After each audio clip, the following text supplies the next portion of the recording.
श्री गोपाळ कृष्ण भगवान की जय. लीळा नंबर 652. महादायसास ज्ञानाचे व प्रेमाचे साधन निरूपण. एक वेळ महादायसाने विचारले, जीजी, ह्या जीवाला ज्ञान प्रेम होण्यास कोणते साधन आहे? सर्वज्ञ म्हणाले, बाई, अहेतुक भूत भजन ज्ञानाप्रती साधन, अहेतुक मायापूर भजन प्रेमाप्रती साधन. यावर महादायसा म्हणाली, जीजी,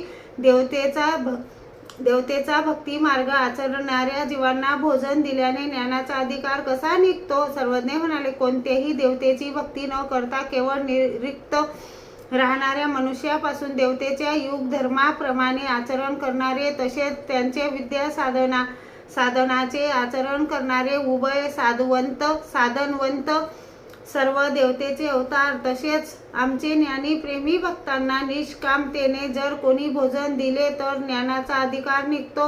तिने विचारले, जीजी, तर सर्वज्ञ अहेतुक पूर भजन म्हणाले तर परमेश्वर भजन असे का म्हणत नाहीत? सर्वज्ञ म्हणाले, कारण माया संबंधू माया भजन. बाई, आता आम्ही वानरेयास आचार्यत्व देऊन उत्तरापंथे जाणार. यावर भट्टोबास म्हणाले, जीजी, मी कशाला आचार्यत्व करीन?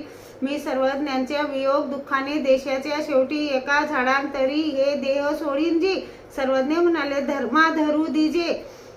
धर्माधरू दीजे, हे तुमच्याकडूनच होईल. यानंतर भट्टोबास म्हणाले, जीजी, हे तर आपणच करावे. मी मात्र आपल्या वियोगात देशाच्या शेवटी अरण्यात देह शेपायला जाईनच.